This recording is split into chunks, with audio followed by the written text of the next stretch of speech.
So here we go. Another question. I thought we create our own reality. So are we a victim of the earth changes? This is a very good question, which in fact will bring me to what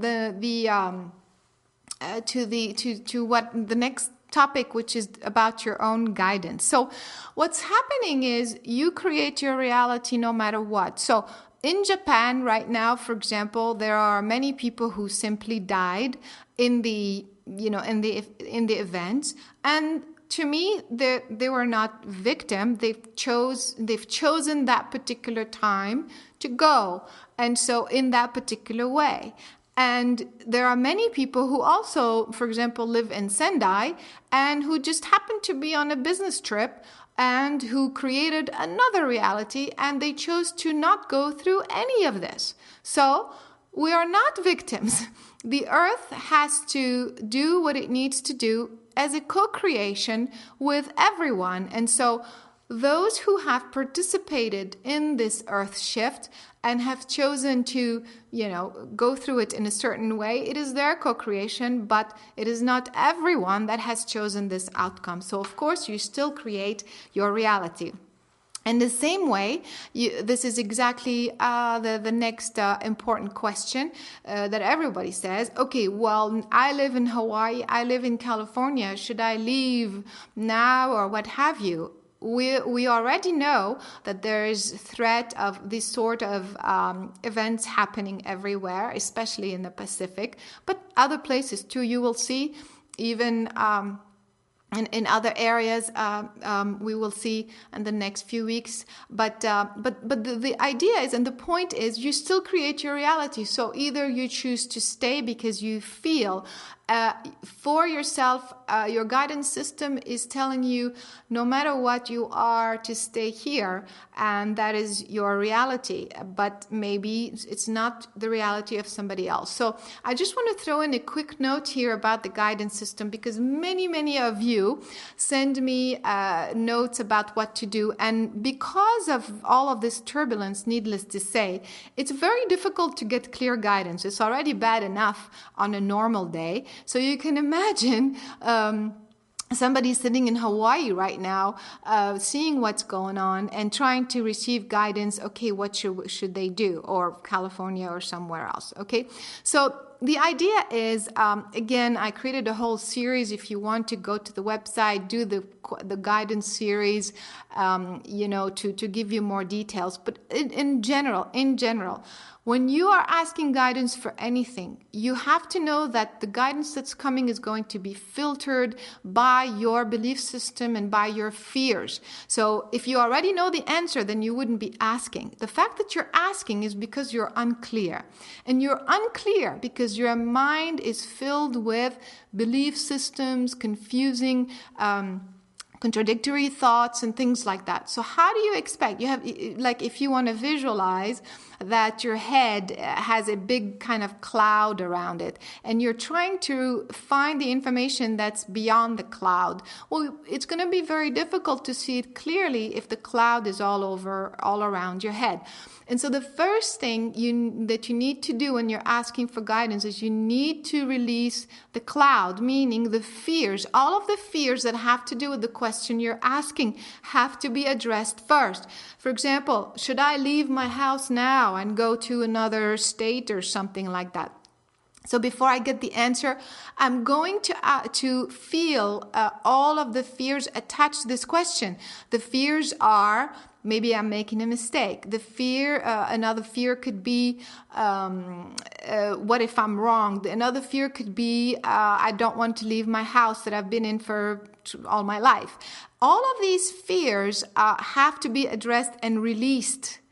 If you don't release them, then whatever information you are receiving is going to be filtered through all your fears. So again, we're doing a lot of clearing, a lot of healing sessions. Just keep tuning in. Just go to the website, and that's all I can say. But in general, in response to for those of you who are asking me this question, this is your answer. Address the fears first before you ask the question. Okay. I thought our thoughts were powerful enough to create a positive change for 2012, or are most of doomed for destruction. Again, this is your perspective. That's exactly what I'm saying. It is a perception that it's destruction. It looks like destruction, but that is the way the earth has to create a new reality. Don't you think that when we are building with the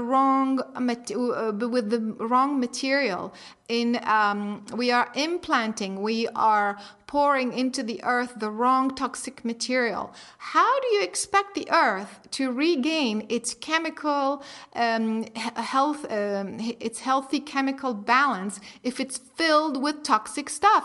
It needs to throw it up, doesn't it? And that's how it appears as destruction, but that is the reason, that is how it is being repaired. Okay, how to unplug from the old world? What is exactly changing?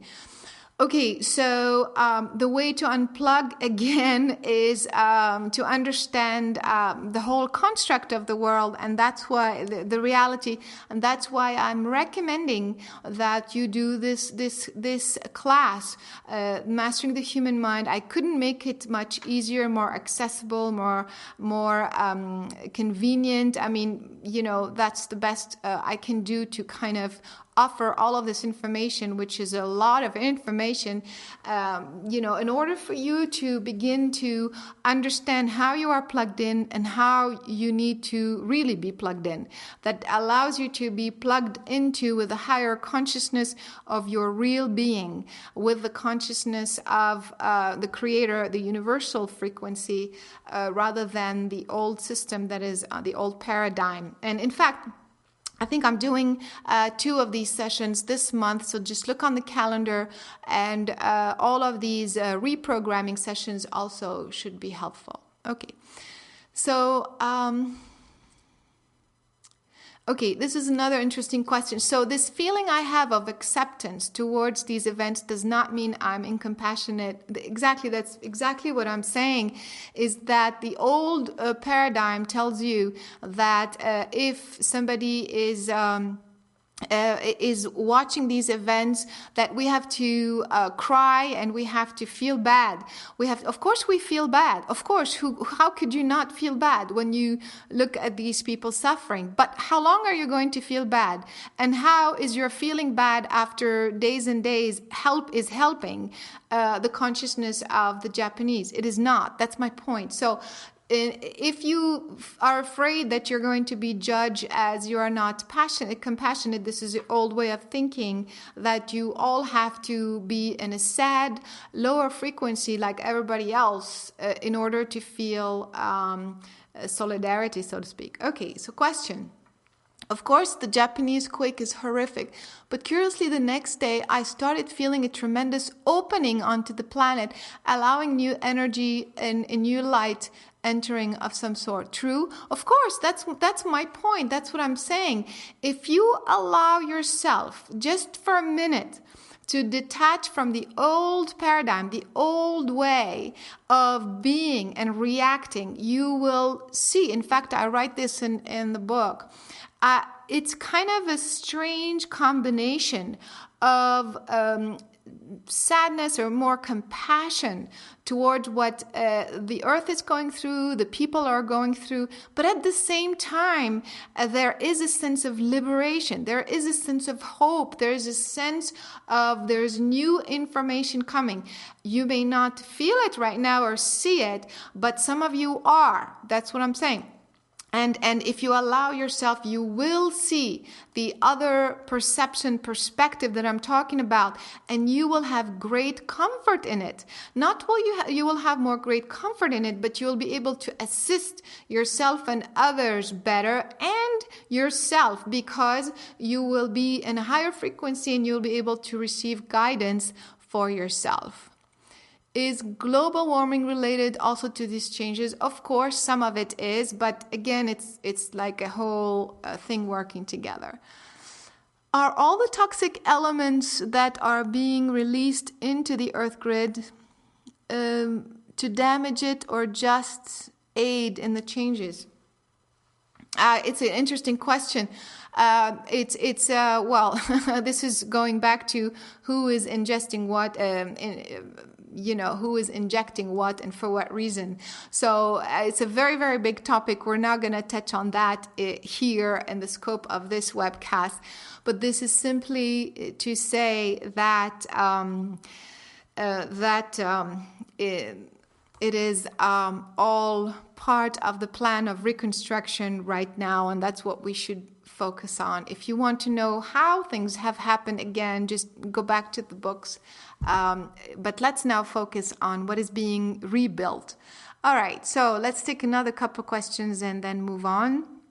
So what do you think will happen in 2012? Exactly what is happening now and more. If you're asking this question, it means that you have not heard the previous webcast maybe and other information. All of the changes are gradual, will continue into 2012 and beyond. It's not going to stop in 2012. Things will increase and intensify, but nothing particularly any different. So, in fact, it has started.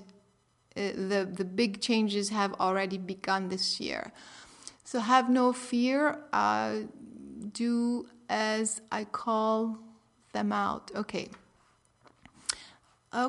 let's see. There are a lot of more questions. If we have opened ourselves up to all this new information that came in after the Japan incident, should we be focusing on passing on this information to those who aren't able to receive it? Of course, do the best that you can. You don't have to get into the mechanics or all the complications of, all the complexity of all of the information, but you can certainly explain to the average person that as much as there is compassion towards humanity going through all of this, but certainly the earth is an intelligent being. In fact, we are where we are today because we do not us, but many people do not regard the earth as an intelligent consciousness. We regard it as something we walk on, and that's it. And so same with the animal kingdom, same with plant life. And so that is precisely the reason why we are where we are today.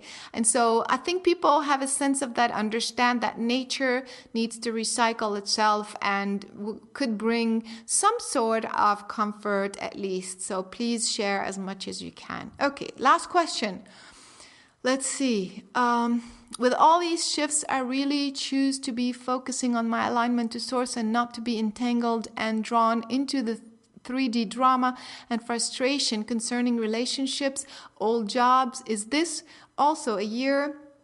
It is easier to choose the new and the old has to shed. Of course, that is precisely my point, that if you quickly look into the bigger picture, if you're able to just expand, zoom out, so to speak, to the bigger picture, you will feel better. I'm telling you, you will feel a sense of connection that will allow you to remain solid and clear and functioning and helpful to yourself and to others. So that is the reason why definitely we have to try to get to this place so that we are more useful to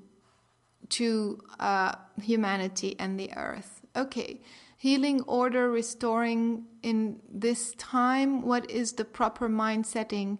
I'm not sure what this means by mind setting, but that's what I'm talking about, is to allow you to remain lucid during those times that seem to be very turbulent. We're going to, I think we mentioned, we talked about a lot of things. My intent or the plan was to continue to talk about the Ascension as we started in the first webcast, second webcast, and now we are at the Ascension. I'm not going to get into it too much, but I will say a few things again because it's also relevant to what is happening.